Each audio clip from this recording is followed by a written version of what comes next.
Hello and welcome to the Daily Atheist Morning Show. It is Friday, the 17th of July, 2020. How are you doing this morning? It is the 17th. I gotta check how much. Yes, good morning. How are you doing? We made it through the week. It is finally Friday. I'm a Friday lover, ready for the weekend. The weekend is my favorite. Here we go. I have got my co-host. Good morning, Cynthia. How are you doing today? I'm doing well, Chris. Good morning to you. Thank you. It's always fun having Miss Cynthia on the show. She is a social worker and she's the co-host of the 13th% over on the Your Friendly Neighborhood Atheist YFNA news channel. Yes, she's the co-host over there on the 13th% show. We have also got today, this is a fun one. We have got Rick Lockhart. We had him yesterday on the show. He is also a co-host of a show over on the YFNA news channel, and that is the Black and White show. Is that right? In Black and White, yes, sir. That's the show. We got it right this time. Awesome. You know, I mean, I did it without even any cue cards or anything. I got locked safe in here, pornographically memorized. Well, we might need that for moving forward as long as Terry Crews is trying to defund Pornhub. So. Well, good morning. Chris, thanks so much for having me back, man. I had a great time yesterday, and you cornered me. Your theory works. If you ask people on live if they can come back, they do. They can't say no, and so here I am. They do. That's whenever I first started, I would troll other live YouTubers going, who they have as a guest, and I hit them up in the chat. Hey, are you gonna come on my show? Yeah, more than once. Especially if they have to have an after party. I am like that's just the best way because it's the least amount of work for me. Anyway, good morning. I hope you guys had a wonderful week. How are you doing, Miss Cynthia? Did you have a good week? Yeah, not too. It wasn't too shabby. Still, recovering from the whole gutting. But other than that, I'm great. Me too. I'm a little tender too. Me and Miss Cynthia had surgery a couple of weeks ago, not together, but right. I got gutted like a fish. She got gutted like a fish. It was one of those things, and we were both a little tender. We were gingerly last week on the show, but I'm better with now. This gut that I have, if you all can give me the names of your surgeons that can help me with removing mine, appreciate that. I wish it were that easy. I have to say, mine was a little hernia surgery. I had these, they call them inguinal hernias right there. And that was that. They didn't do anything down near my junk. It was like above my junk. But I got to tell you, my testicles are the problem. I still, everything else is fine. All the puncture wounds and where they stabbed me and all that's all better. Where they blew me up like one of those blowfish, that's all better now. But I have to say, it's gingerly walking because of, tender jewels. You know what I'm saying? It's just unfortunate. Yeah. I don't know what you're saying. I don't know if Cynthia knows, but I definitely know. I'm going to imagine. I got a great imagination, so I'll just say, anything to protect the family jewels. You just have to trust me. Sometimes, most of the time you don't even know they're there. They're doing their own thing. You're doing your own thing. It's a beautiful life. But occasionally, whenever they're like going, "Hey, man, something's wrong," you really pay attention. You do. I'm just saying. Anyway. So good morning to you guys. Thank you for joining me. Before we get into stuff, because I have questions. For you guys. I want to say hello to everybody in the chat. Pasta Mike is here. Jedzia Dax. I love me some Jedzia Dax if you're a sci-fi person. Obviously, Jedzia is a sci-fi person. Derek Cruz. Hey, Ethan is here. It's like he stalks you guys. Have you considered that? Have you thought about that? Just make sure that we're saying the right thing. Exactly. And also that we are plugging every 5 minutes. Please make sure you all are tuning into the YFNA news for In Black and White and the 13%, and hit the bell so that you can get notifications every time that we go live. Yeah. Did I do it right, Ethan? He's like one of those managers of a wrestling group of people, he's like a manager always. Anyway, Trina DeLuca is here this morning joining us. JJ Del Angel. There's a lot of folk actually. In fact, good morning, everybody.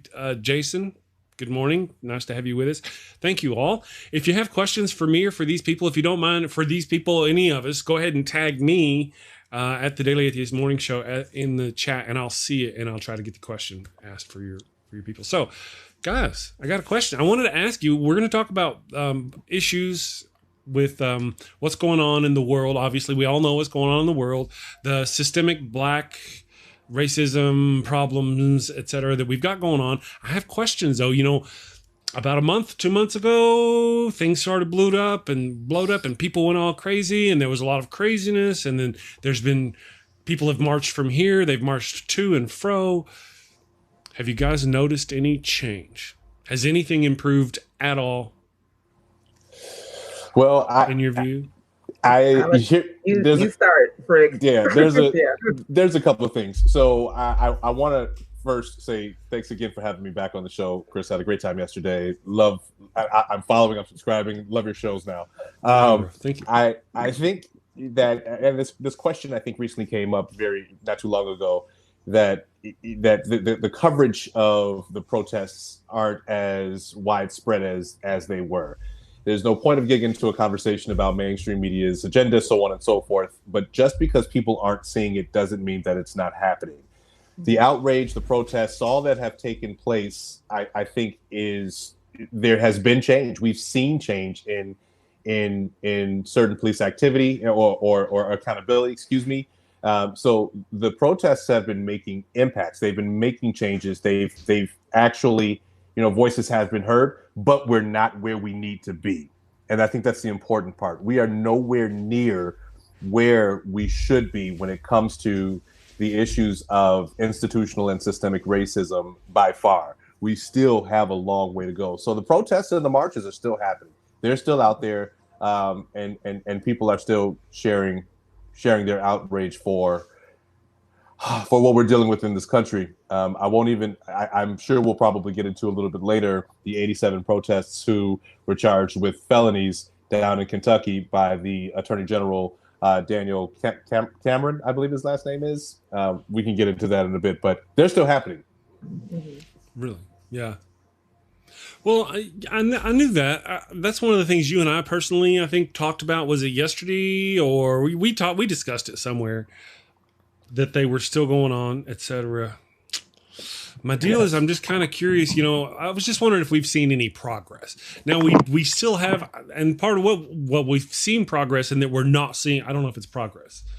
Anyway, we're not seeing as much coverage, like you mentioned, of the protests that are going on. It's media is all about the numbers, and if it's not flash in the pan exciting, they don't give a damn, and they will give a damn for a while, and then they'll stop giving a damn until things get different. But I was just kind of curious if anybody has noticed any kind of progress, other than it's just been more of the same.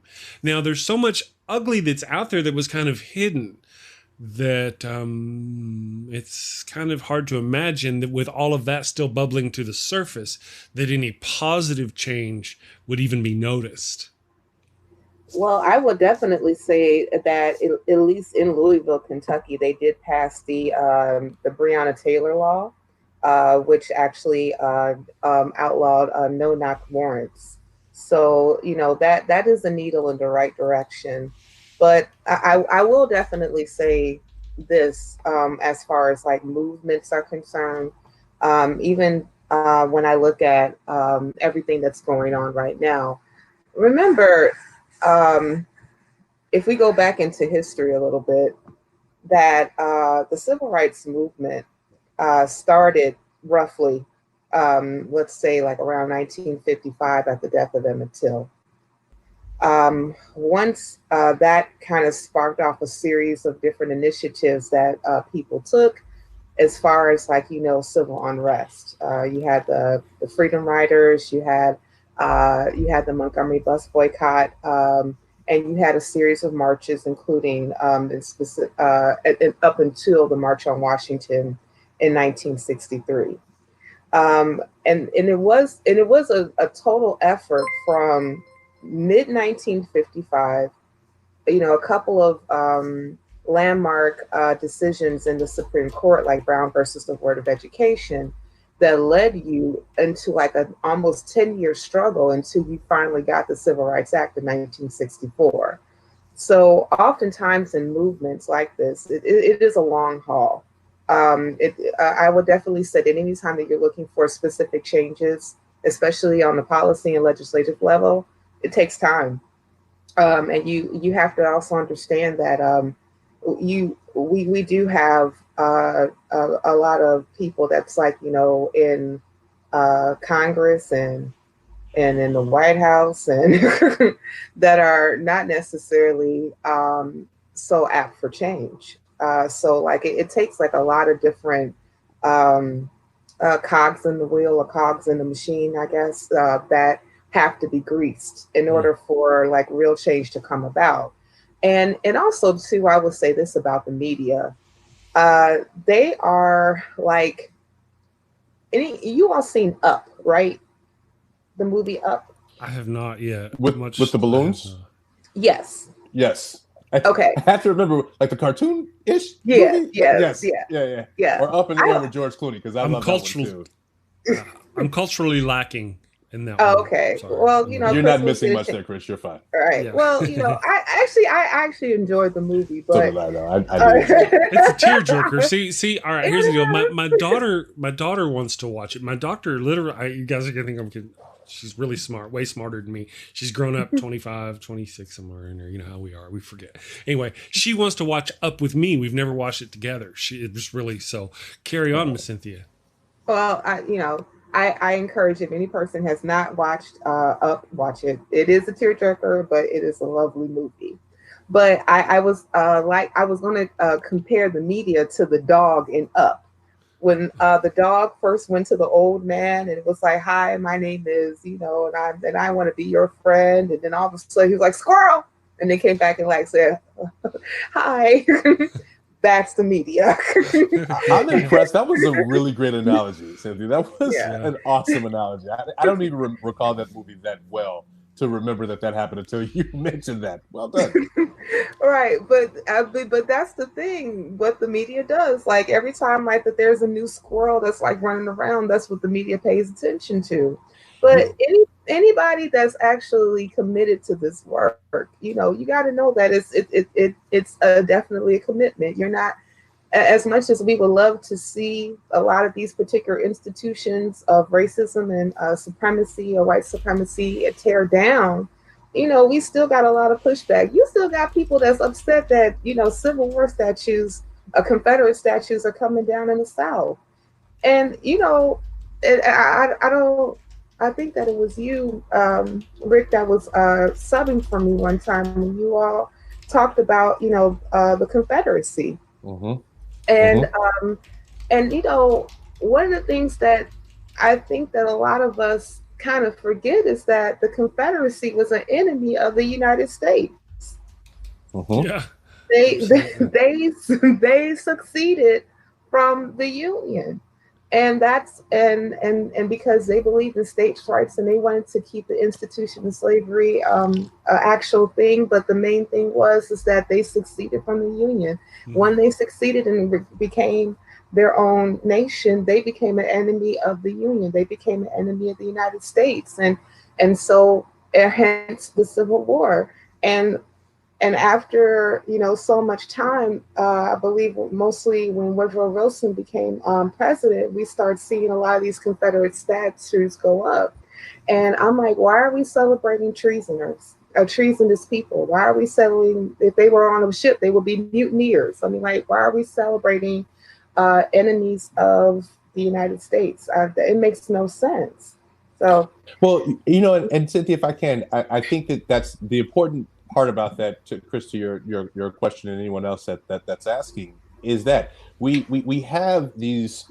Yes, it's going to be a long, drawn out process. And personally, I encourage anyone, if you want to see, if you're looking for the progress that has been made, continue to stay on your legislature's ass. Like, make sure that you are following up with them, continuing to petition them with the changes that and policies that need to be had. But at the end of the day, there's a few things. We have, as we talked about on the show yesterday, this generation, the millennials, who have really transcended their thought process throughout several different other generations. And this generation is about immediate progress. That generation is about wanting change or things to happen in an instant.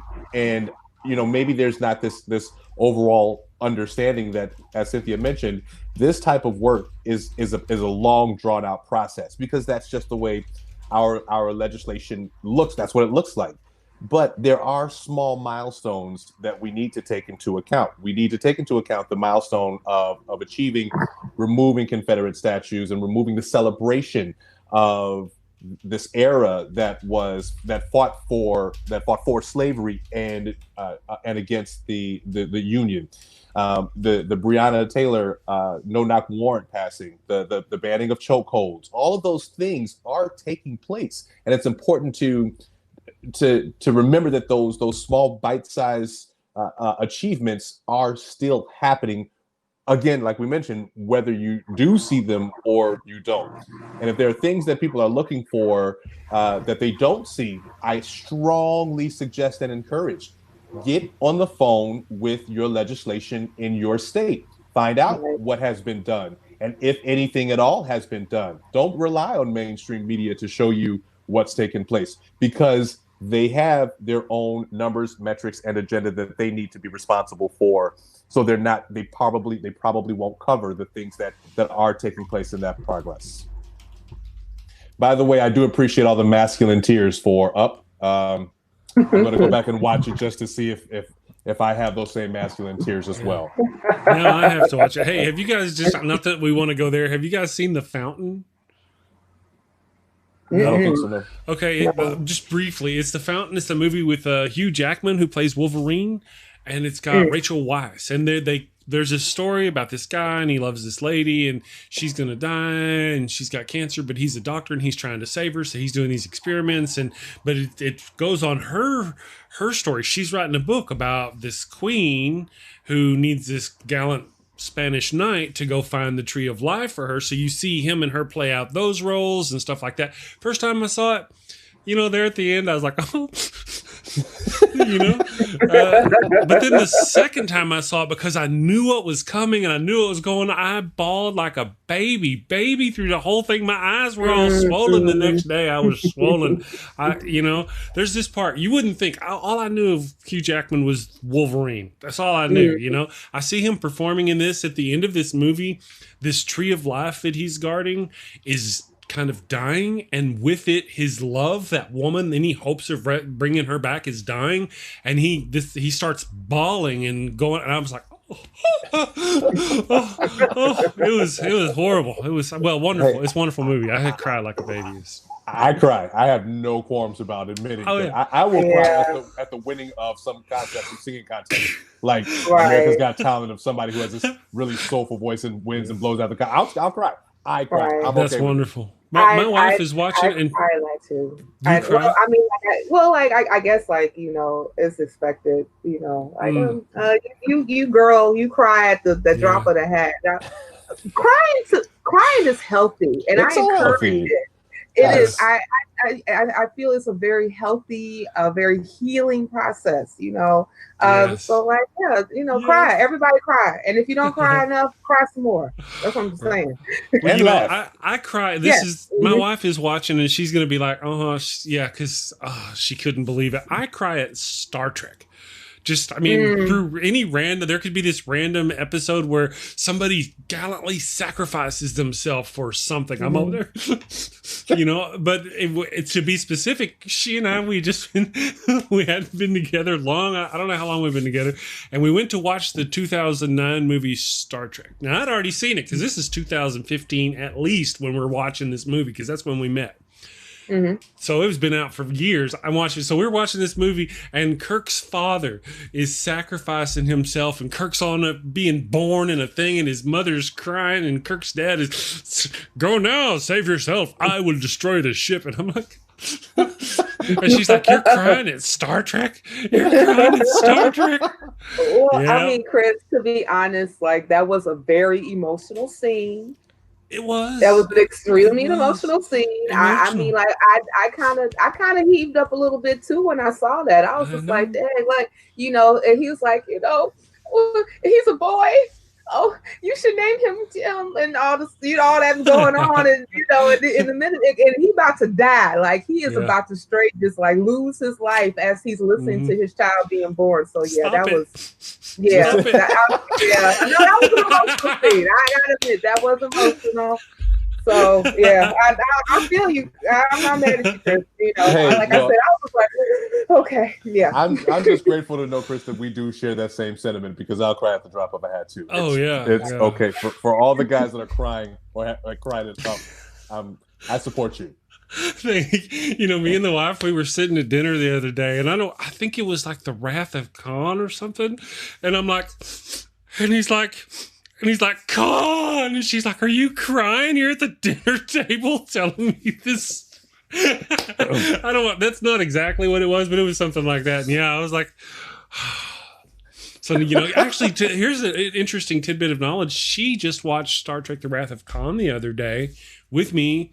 I'm going to say for the first time in her conscious awareness. She may have seen it back in the 80s when it came out, but she doesn't remember. So she watched it with me. Now I may have to have her endure the new Into Darkness movie so she can see Spock. She's already seen it. She's familiar with it, but it might ring a little different now that she knows what happened in the original one. Uh-oh, she got mad. Enough Khan for her. And let me just say it while she's gone, because I know she's going to slaughter me if I say this out loud. I have not seen any of the Star Treks yet. I'm working on it. I'm working on it. Let me get her back in. Here she is. She's back. Actually, before the show, I was working on my sound so I could taser you over the internet. I'm not quite there yet, but by tomorrow, I'll be able to do that. Anyway, you made it back, Cynthia. Yeah, I'm sorry, people. I'm having a little problems with my internet connection. The guy's supposed to be coming out later on today, so bear with me. The cable guy. Yeah. Yes, the cable guy. The cable guy. Well, okay, so back to the thing. So I was thinking about asking the wife. I don't say make, because you don't make the wife do anything. Asking the wife if she would like to rewatch Into Darkness, because then she gets to see the reverse. Because I remember the first time I watched it, I'm watching it, and then, it wasn't Kirk screaming out Khan, it was Spock screaming out Khan. And then, Spock's best friend, as it will, has just been killed, and he's running on a mission to go kick this dude's ass, falling like a baby. Get him, Spock, get him. I don't know that she will. She may. Those be one of the ones I have to watch while she's at work. Anyway, I don't want to drag it too much about sci-fi, because I love me some sci-fi. I could do the whole thing. I could bounce both of them right now and just. That's tomorrow. That's tomorrow, Chris. We're actually having Jenna Belk on the show tomorrow. Jenna Belk with Leighann. Yeah. Now she's not into Star Trek yet. She knows Star Wars. That's one of the reasons why I'm working on getting my taser them button working. Yeah, let me clarify. Let me clarify, because I just noticed there might be some cancellations taking place. It's not that I'm much more of a Star Trek fan than I am Star Wars. I watched Star Trek when I was a kid. I just haven't caught up on the movies yet. Let me just put that out there. Okay. Right. Okay. I understand.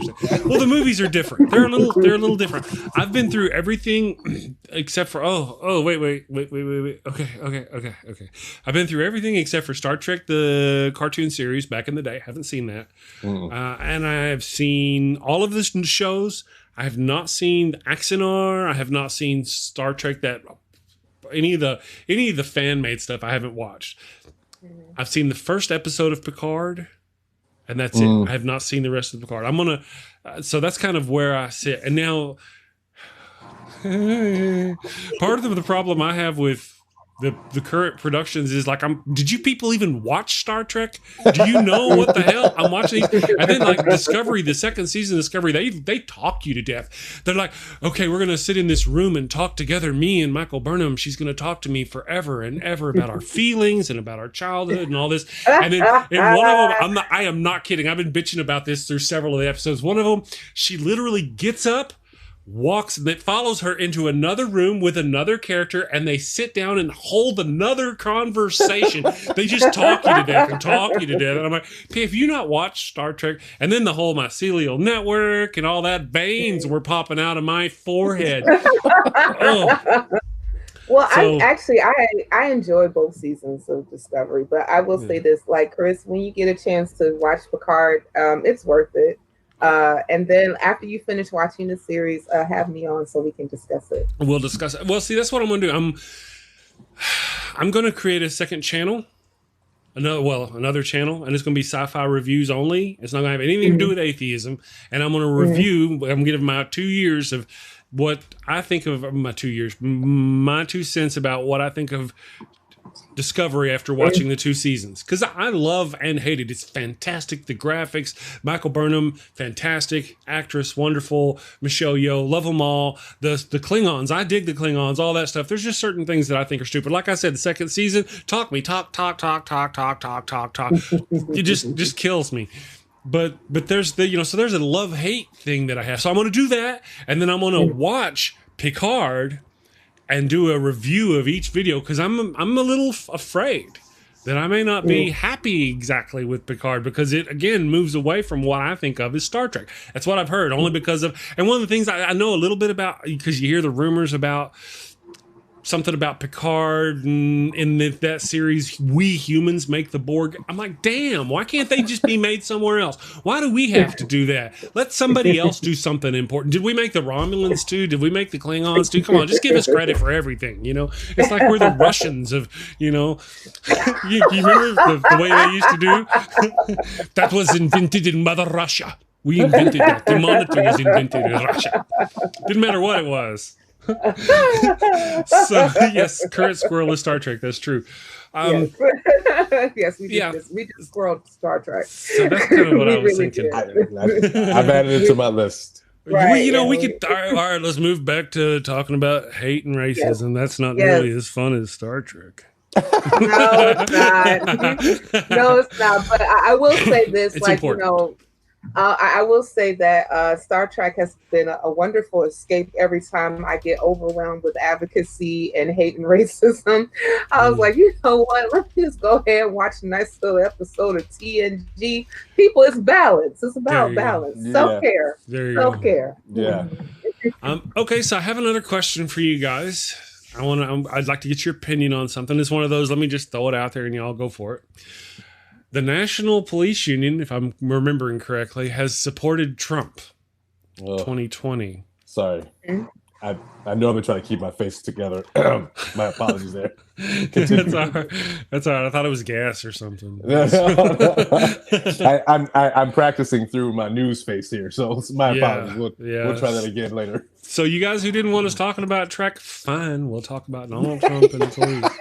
Well, that's kind of why we're what here. You deserve. I mean, it is kind of why we're here. No, it is. Why we gathered together this morning. That's wonderful. Okay, so what do you guys think about that? I was, to be honest, I was just a tiny bit disappointed. Let me say just a lot disappointed. I was kind of hoping that groups like that would want to distance themselves from him and the things that he brings. You know what I mean? I was hoping. I guess I was wrong. I mean, but to be honest with you, I'm not shocked. Trump touted at the beginning of his campaign in 2015 the law and order president. Kind of like doing like dog whistle politics, like Nixon did back in the 70s. Law and order. And oftentimes, anytime that you hear like, a president, a candidate, or any type of elected official start screaming out law and order, that's definitely, one of those covert words when it comes to systemic racism. Now, as far as like his support goes, I don't know if you all got a chance to see when he conducted a roundtable some weeks back with a bunch of different African American leaders and some law enforcement people, along with who else was there? Attorney General Barr, I believe, was there as well. And it was supposed to be a full conversation about the climate that we are in right now, especially when it comes to police relations with African Americans.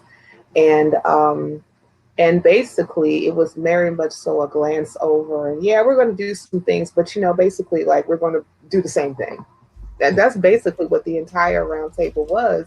And I was extremely disappointed to see a lot of these particular people who was just co-signing on, a lot of the rhetoric that he was saying, and not really saying anything that would be a consequence as far as like changing, policy and culture when it comes to how police interact with the Black communities. So that was highly disappointing, but again, not shocked. Unfortunately, this is definitely what America does. Like Childish Gambino said, "This is America." That I'm like, yeah, that's basically what it is, right? Yeah, love that song. Yeah, I know. I'm not gonna lie, but yeah, that's the thing. Unfortunately, where we are. So, yeah, that's my take on it. I'm not shocked. I'll piggyback Cynthia's sentiment. First of all, I am so sick and tired of hearing him say Law and Order, because I am an SVU fanatic. Like, I watch SVU daily, almost, probably as much as you all watch Star Trek. And he's messing this up for me. Sure. But outside of that, the shocker or the lack of shockness, I guess, is that when you look at the whole conversation around defunding the police, right? You're looking at taking finances away. If we really kind of look into what defunding the police is intended for, the funding that you're taking away is I'm pretty sure going to impact police unions. It's really going to, it ruffles their feathers. So there is no shock that they would support Trump and get behind Trump. Police unions have such a hold on how police policies, police protection. There's such a stronghold on the police organizations throughout every municipality. So if in the event we're looking at reformation of practices and those policies within those units, that means that the union, it has to be held accountable for some of its involvement in activity and protection that they've time and time again gotten away with. So for them, it's an absolute let's back Trump. So, we don't have, if Trump ain't sharing his taxes, then the police unions don't want to share what's going on behind their closed doors either. So of course they're going to support and back Trump so that they can keep that protection for themselves and for their brothers in blue. Right. It's sad, as you said, Chris. You would think that they want to distance themselves and even be a part of. Unions are supposed to be there to protect the people of the company or the employees. Excuse me, and you would think that these police unions want to find better ways to have effective employees, i.e., the police officers, and they want to be involved with the community to help bridge the gaps that need to be bridged. But this just kind of goes into that corruption that we consistently see, amongst institutional racism within our country. They don't want to have to reveal the policies and protections that they're able to extend to keep police officers, including themselves, above the law. Yes. Well, one of the things that...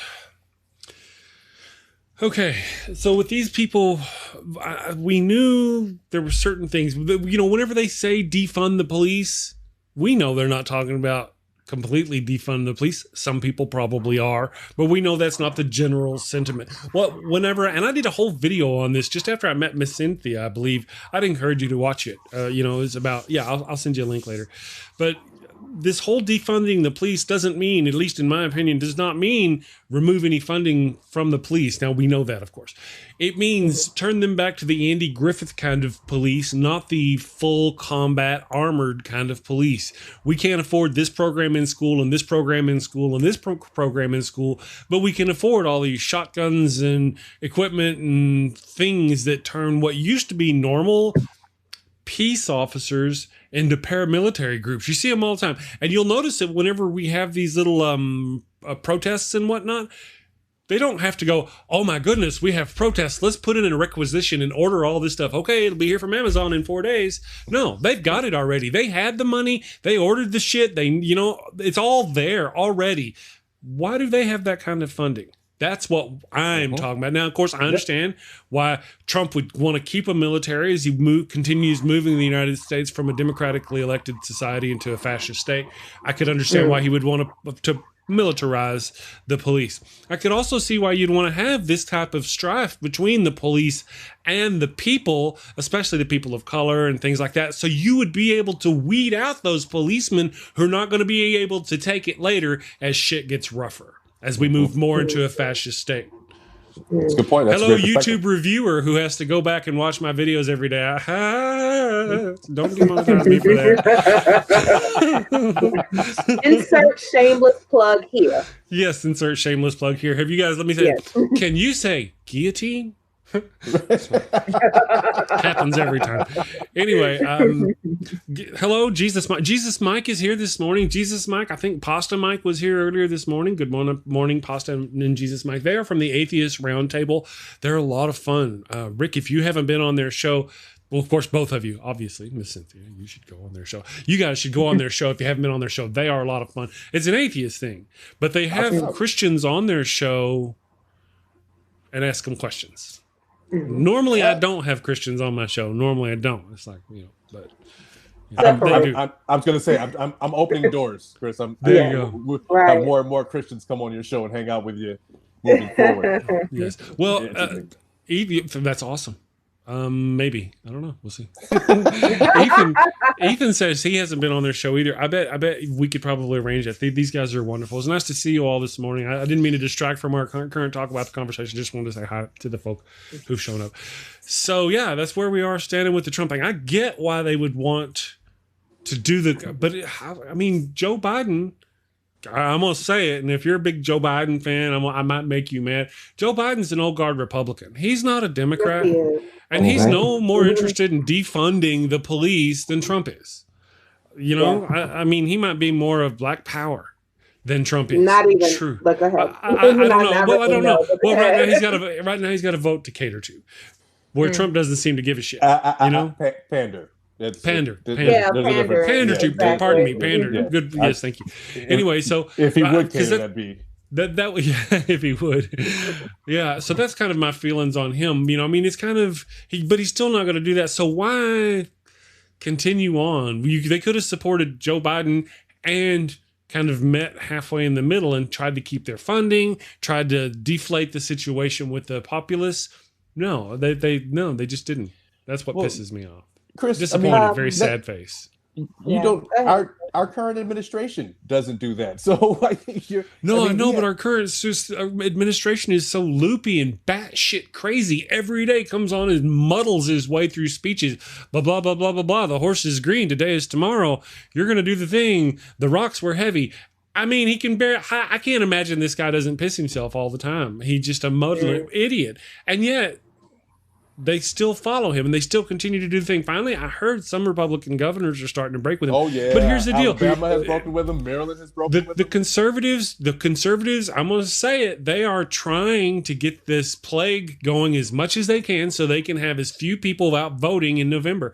That they're going to fight the mail-in vote all they can, and then they're going to continue to downplay this virus and just ride it out. That's my prediction. And I've said this before, and this is what gets me demonetized. I don't know. I've said it before. Whenever you see Trump come out, it'll happen one day if it happens. Pardon me. They'll come out and they'll go, you know what? Mail-in voting's actually not that bad. We like it now. It's okay. We can do the mail, and that's when you know they've cracked it, they've corrupted it, and you cannot trust mail-in voting. Whenever those conservatives who all this time have been fighting it suddenly go, oh no, we like it. We're all right with it. Come on, let's go ahead and mail-in vote. We love it. That's when I give you a perfect example of how conspiracy crazy. No, it's all good. I think that America loves a good conspiracy theory. But I'll give you right, they do. I'm telling you. But shout these masks. I know. We gonna get to that. Sorry. But I'll give you a perfect example on when conservatives were cool with a with a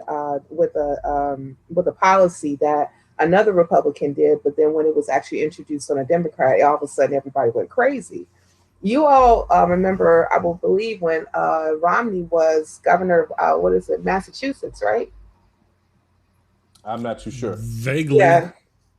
Well, okay. Well, when he was governor of Massachusetts, I want to say, he basically rolled out the same type of legislation that was very much so mirrored of the Affordable Care Act.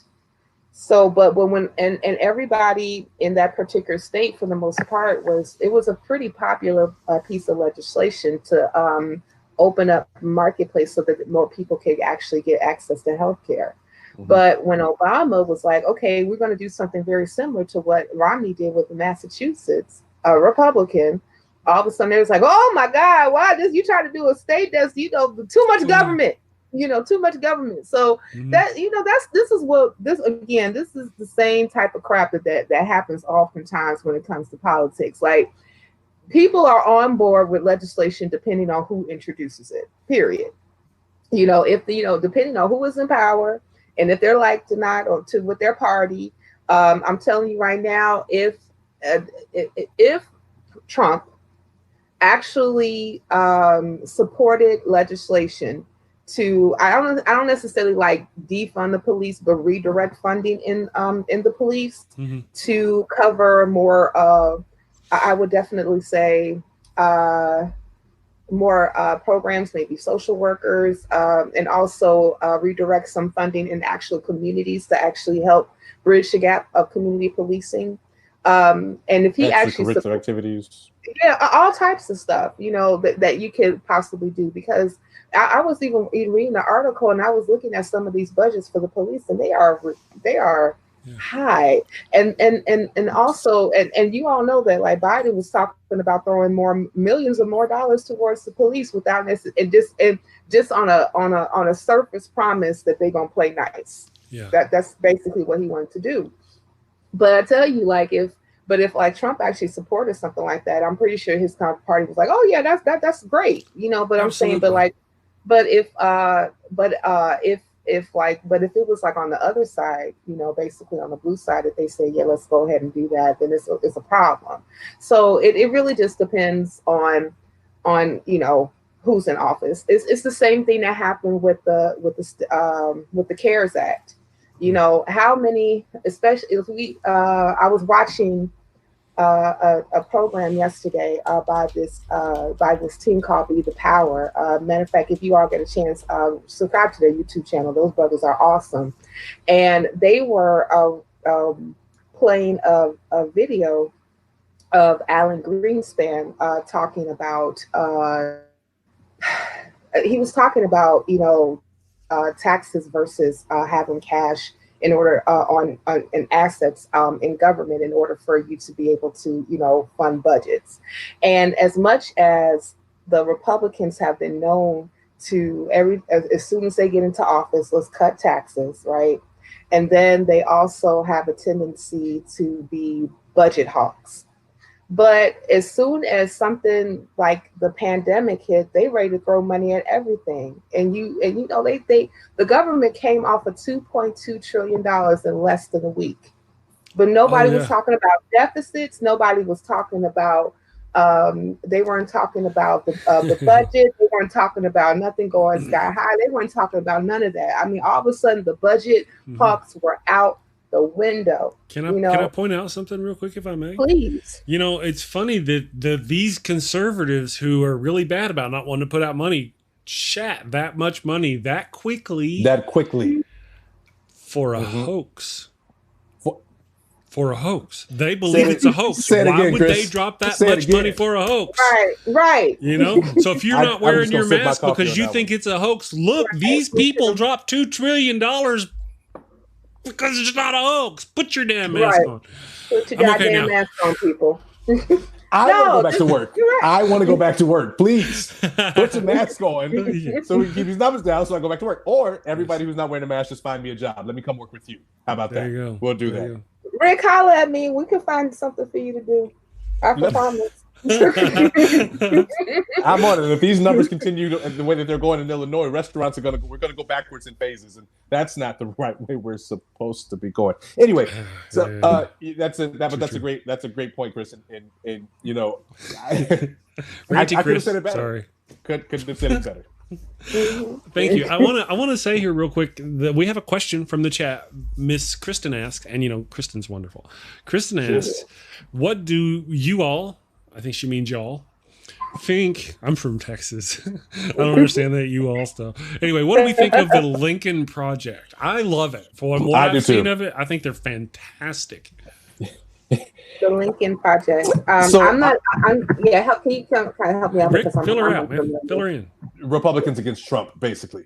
Yes. That's basically what it is. It's a group of Republicans that are against Trump. They are putting advertisements out against Trump.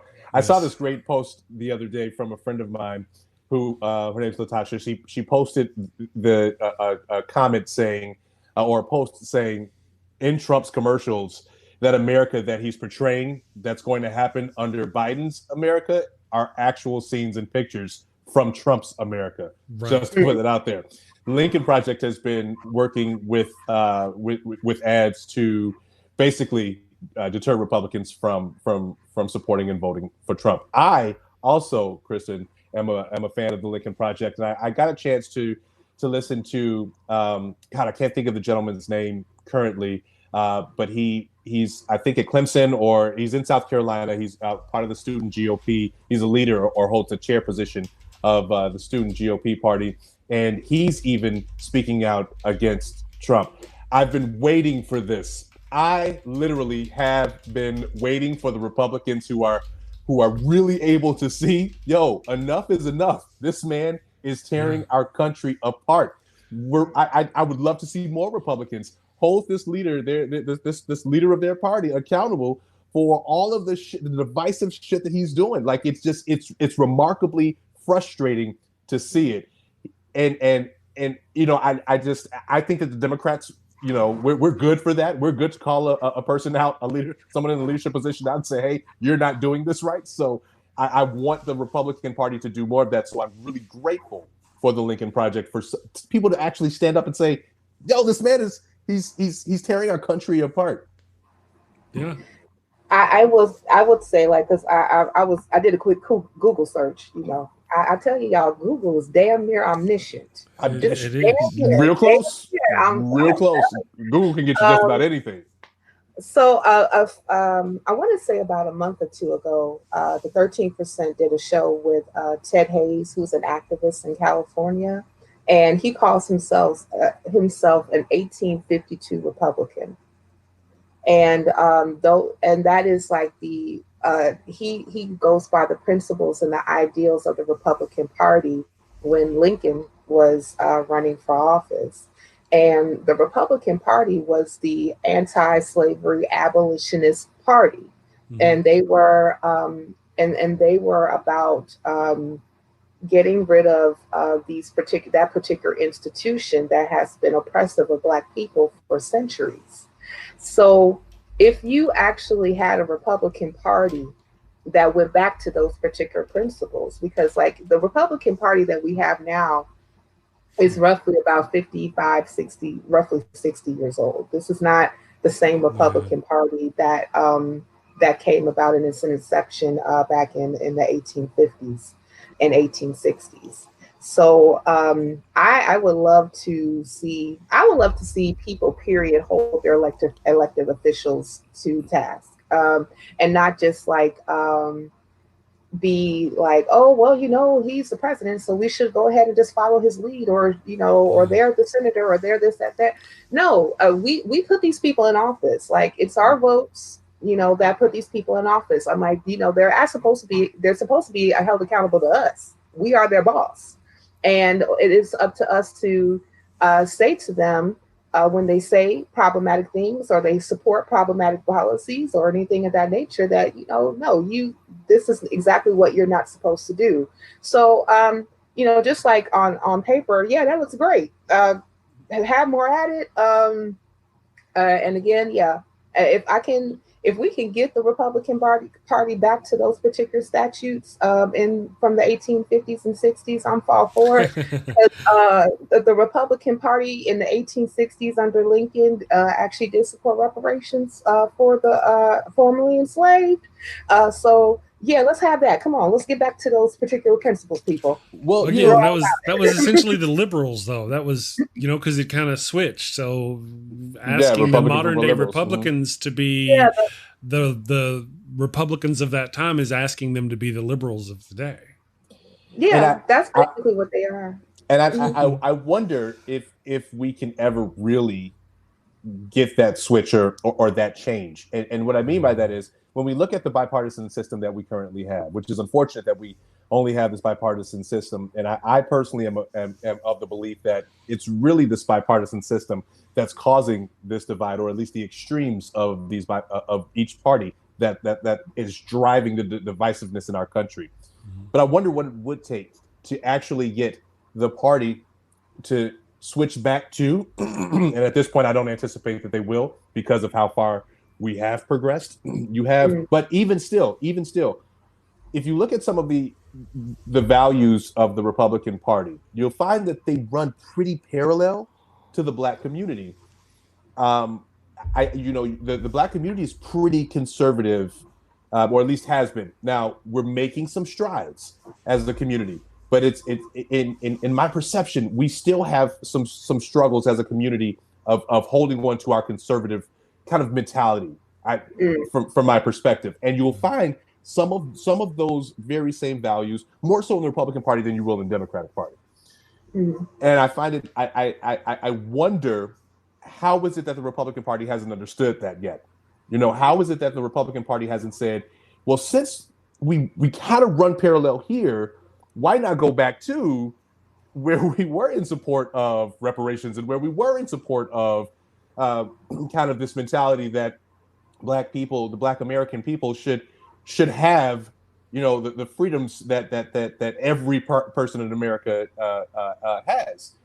That might be a better bold for the Republican Party, but yet we don't see that. We in fact see much of the opposite, where the Republican Party still tends to drive further and further away from the Black community in some of their policies, procedures, and so on and so forth. Well, I have a thought about that, and that's partly because I would blame the fact that the Republican Party is no longer the Republican Party. What we think of the Republican Party is now the Tea Party. It was the Tea Party overtook the Republican Party and just completely consumed it. So there is no real, what us older folk would think of the Conservative Party. Again, that's moved now. The normal Democratic Party that we think of, the Hillary Clinton, the Joe Biden, that is what we would have thought of as the old guard Republican Party. And now the progressive left is what we would think of as liberal. Because right now the Republican Party literally swims just like does everything the Tea Party does. We don't talk about the Tea Party more. Anybody talking about the Tea Party anymore? No, they're gone, right? Because they're the Republican Party now. The president was elected by the Tea Party, that narrow 30%, right? So that's kind of my notions on it. Clearly we are being run by that 30%. With that 30%, though, is full of rage and hate. These are the same 30% that would not have freed the slaves. These are the same conservative-minded people who were for the extermination of the Indians during Andrew Jackson's period. You know what I mean? So this is the same mindset of people. It's just the way the corruption worked in our country, they finally got in control. They finally got control of the whole thing.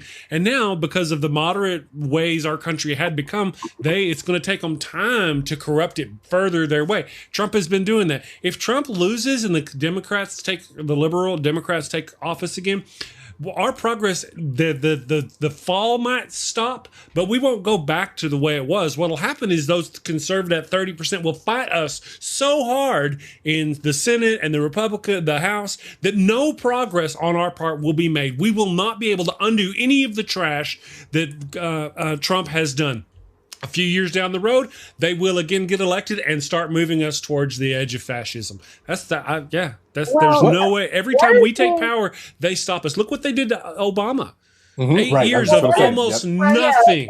Well, one of the things that I would definitely say in all this particular vernacular is that, to be honest, if we keep it 100%, because Hillary Clinton and Biden are basically old guard Republicans. They really are. And even if I shall, and we're gonna pass the collection plate. I will get that collection plate out for you. Yes. No worries. Ushers, get into the aisles right now. Come on, get that. Yes. You know, so the thing about it is that even if you get Biden in office, you're still going to have a lot of these particular espoused conservative policies that we're still fighting against now. You know, and Rick, you're right. The Black community is still very highly conservative. And in some cases, I even will say that as liberal minded that I am and socialist minded that I am, I still have a lot of conservative values myself. And I think a lot of that just comes from the culture, as far as like the American culture that we're in, very westernized, thinking. And partly, and I blame a lot of that on the church too, to be honest. Listen, that show was yesterday. We'll cover it again at some other point. Yes. Sure. Sure. Cynthia, I don't know, but pardon me, I don't know. Did you know that Rick is a Christian? Yes. Oh, okay. I didn't know if you knew him or not. I didn't know if we went through all that stuff. Yeah. No. I know. We're on the same network. We're the YFNA News family. Right. I understand. Exactly. I know. I mean, I don't hold that against them. Just making sure. I don't hold that against them. But yeah, but regardless, no worries. But regardless, going back to my word now, children, come on to the pulpit and listen. So we're still going to have a lot of issues as far as like being able to sweep away a lot of these particular problematic issues that any of these particular candidates are going to bring, because with them still comes a shit ton of systemic racist policies that's going to come behind them. When you have Biden, who comes out with the African American agenda called Lift Every Voice, that lifts no voice. When you all get a chance, just read that bullshit. Read that bullshit, please. I dropped my head. I mean, the title alone is just absolutely abhorrent. Okay, and then you see that a lot of those particular action items, it's not even really action items that they ever put, or the bullet points that they put, are just piecemeal, just to say, okay, Black people, we got a little something for you, and vote for us, because you vote for us about 90% of the time. You captured, right? And we know that. And just going back to Obama from 2008 and 2012, that the main reason why Obama won is because Black people came out in record numbers to vote for him. And to be honest, the Democratic Party knows that. But you still have, unfortunately, folk in office that are not really pushing for policies that's going to be transformative in the Black community. So and so you got Trump that's running amok in office, and everybody is saying, instead of really saying okay, let's come together and actually help the community that's going to help us, you have just vote for us because we're afraid of Trump. Right. And you're getting a larger number of Black folk that is not afraid of Trump enough in order for them just to give over their vote to the Democratic Party. And as much as I've been voting Democratic for, I would say, ever since I could vote, the Democratic Party has left me wanting, because there has not been any transformative legislation that can affect our community for the better since 1964. And I don't understand how any elected official, especially when you look at the data of the position of Black Americans, cannot really address the issues that are plaguing our particular communities the way that they are. And then even when we look at the 90s, and you saw a lot of heavy gang activity, instead of actually dealing with the underlying issues that were plaguing the African American community, which was systemic poverty, they threw out the crime bill. Mm-hmm. And who had his name on the crime bill? He wrote the damn crime bill was Joe Biden. Mm-hmm. You know, he did that crime bill with Orrin Hatch of Utah, a staunch red Republican, and also got worked with other racist senators in the Congress at that time in order to push that particular legislation forward. Got the CBC on board by saying, oh, we're going to throw in this program, we're going to throw in that program, it's going to be good and it's going to help, you know, their communities. And so they got on board with it. And a lot of the things that they actually discussed that was supposed to happen for the Black community never did.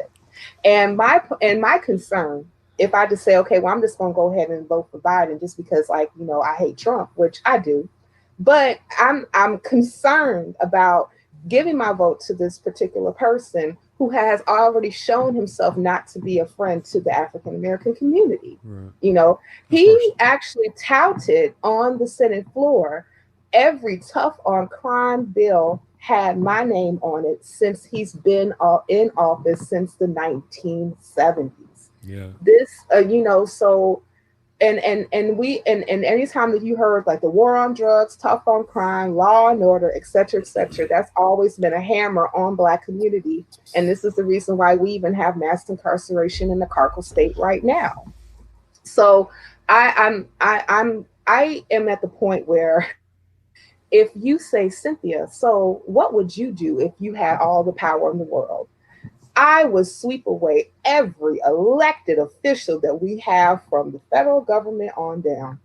Every last one of them. I would get rid of all of them. I can't think of one legislator, especially on the federal level, that I'm really like, yeah, that's my person. Not on the federal level.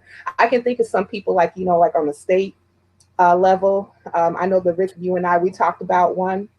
That I'm like, I wish that you was in Congress and I wish that I can copy you all 400. I wish I could take that one person and copy him 435 times. And then I will copy him in the Senate 100 times. And then I will copy him again. I don't know about him for all of that, but well, I mean, but you getting rid of Auntie Maxie too? Like Auntie Maxie's got to go? You know, Auntie Maxine been there for a long time. I mean, it's time for her to retire. I get that, but I'm just saying. Like we can't have Auntie Maxie's there. Okay, all right.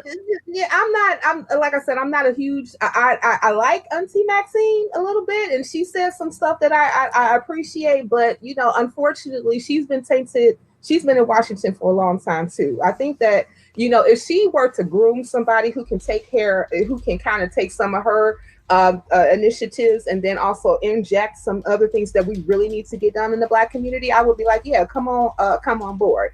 But I would definitely say, like, you know, we just need fresh blood, you know, in the Congress and in the Senate, and also in the and also too, like I just have a really hard time having damn near senile dementia people running for president. Okay, because like both of them at the time, like, you know, wait, what I just said that? Like, yeah, man, you just said that shit. Did you not hear what you just came out of your mouth? You know? So I mean, like, I don't know if there is. It's been a while since I did my some papers on dementia and also Alzheimer's. So I'm not really sure what type of treatments that they have right now. But both of them bad boys need to be in it. You know, and I have a huge a huge wall and anxiety of any of those people actually running and in the highest office in the land, knowing that they mind they right at all. And I'm like, you trying to represent me? You're trying to run the entire country. You are considered, like, you know, the leader of the free world. That's what the president is. And none of you all have any neurons that's firing off right at all. So I'm basically saying we in trouble, people. So vote. Yeah. Well, you know, this system that we're built, you know, I tell you what, the system that was built 200 and something years ago. You know, there are changes. Now, I know we have amendments. They're kind of funny. I'm just saying our entire system of government was not right, and the conservatives have shown why. They've capitalized on it, they've corrupted it, they've just trashed it almost completely. Real quick before I have a question for you guys from the chat. before I forget, right? Why do you think, this is from Kristin, best name ever, why do you think that extremely poor people on welfare stay Republican? This may be not necessarily a black or white color or question. I have a friend, or I have had friends who are on welfare, who are on state help, who are going to college on the state tit, and yet every time vote for conservatives who would remove all those helping hands if they could. And they see that. They don't have a problem with that. They understand what they're doing. Why? Why do we have so many poor people who are like that? Well, are we talking about poor white people? Doesn't matter. Yes, that was doesn't the matter. question. No, doesn't matter. Well, poor white people and poor black people both vote against their interests when it comes to being a Republican. Sometimes we come to voting for conservative, like you were saying, conservative mindsets. They will vote for a conservative person who will hurt them. Well, I would say, well, remember, like, you know, even though like we do have like conservative minded black folk, black people still vote 90% Democrat, and that's anywhere, you know. But as far as like poor white people is concerned, I would say that, you know, we're still in a very much so climate of systemic racism, systemic racism and institutional racism. I mean, like that is the whole founding of this country was based on race. I mean, like, you know, race was invented right here in America. And race has driven laws since before the United States was a country. Even if you look at the Constitutional Congress from 1787, the Southern delegates was going to walk away from the entire process if they weren't able to get the representation that they wanted in Congress. And the way that they did it was with the 3/5 compromise. So they counted slaves as 3/5 of a person so that they can get additional representation in government. And once they got a representation in government, they were able to do more, you know, control in government and make sure that there were certain policies that were going to be advantageous to them. Even though the people who they were counting so that they can get additional representation had no say in what was going to happen in government because they had no representation at that particular time for their interests. So this is the foundation of our nation.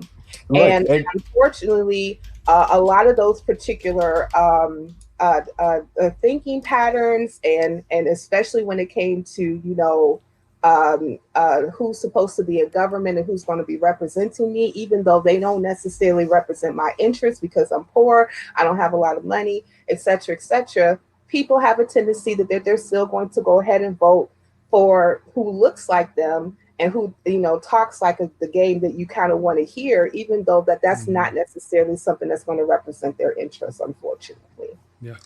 I think that also goes against that. The liberal left has this thing about where we welcome gays and lesbians and trans people and people of color and all of those. So if you're on the right or even lean a little to the right or have an issue with any one of those groups of people, if you don't like trans people, if you don't like gay people, if you don't like black people, then that's the party for you. That's the way to go for you. Yeah, I still have this. I don't understand the conservative Republican gays, but that's a show for another time. This baffles me consistently. But you know, I think also because you make a point that when we look at this system, and it's very important to acknowledge that the system that was built for the sustainability of white America. It was built on principles of white supremacy and keeping the white American race at a superior versus inferior people of color, indigenous people, and black people. So, you know, when you look at examining where we go with this system, I challenge anyone who's looking at this system and fighting for anti-racism. What do? Do we dismantle this white supremacist system and as Cynthia said, get rid of everybody in the federal government, wipe them all out, just tell them they gotta go, fire them all, away, and rebuild a new system? Yeah.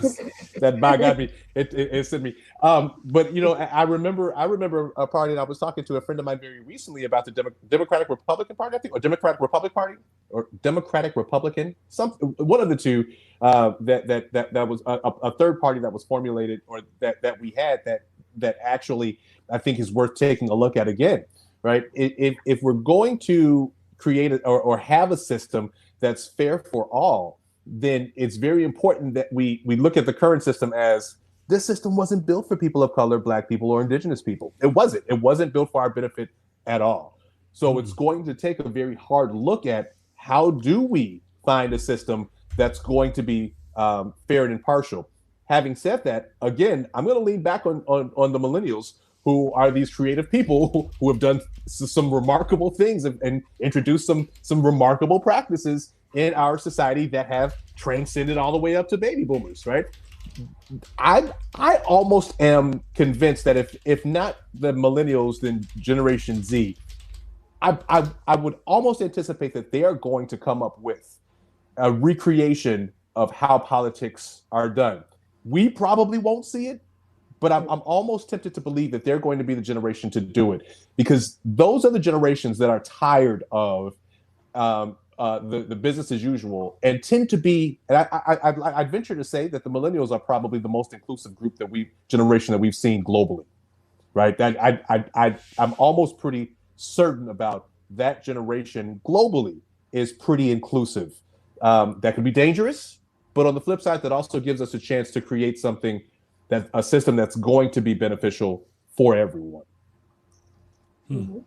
Hey, real quick, Pasta Mike mentions out here in the chat, Broadway Naked Cats broadcast group 18 is what does that mean, brother? I have no idea what you're talking about. He says the Naked Cats broadcast group 18 is streaming in the chat, FYI, so I know.